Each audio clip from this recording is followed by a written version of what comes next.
সাপ্তাহিক ছুটির দিন শুক্রবারও চলবে মেট্রো রেল। এ তথ্য জানিয়েছে মেট্রো রেল নির্মাণ ও পরিচালনার দায়িত্বে থাকা সংস্থা Dhaka mass transit company limited.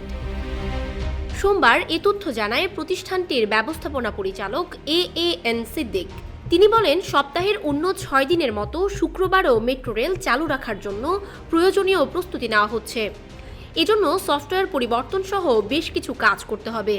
আমাদের টিম প্রস্তুতি নিচ্ছে, তবে কবে চালু হবে এ বিষয়ে চূড়ান্ত সিদ্ধান্ত হয়নি।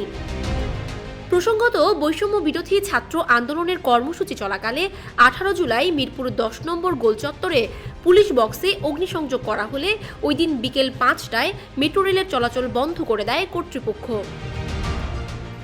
এর পরদিন মিরপুর 10 ও কাজীপাড়া স্টেশনে ভাঙচুর করা হয়। এ ঘটনায় 1 মাসের বেশি সময় ধরে বন্ধ থাকার পর 25 আগস্ট থেকে পুনরায় চালু হয়েছে মেট্রো রেল। তবে মেট্রো রেল চালু হলেও মেরামত ও সংস্কারের প্রয়োজনীয়তা থাকায় আপাতত কাজীপাড়া ও মিরপুর 10 স্টেশনের কার্যক্রম বন্ধ রয়েছে।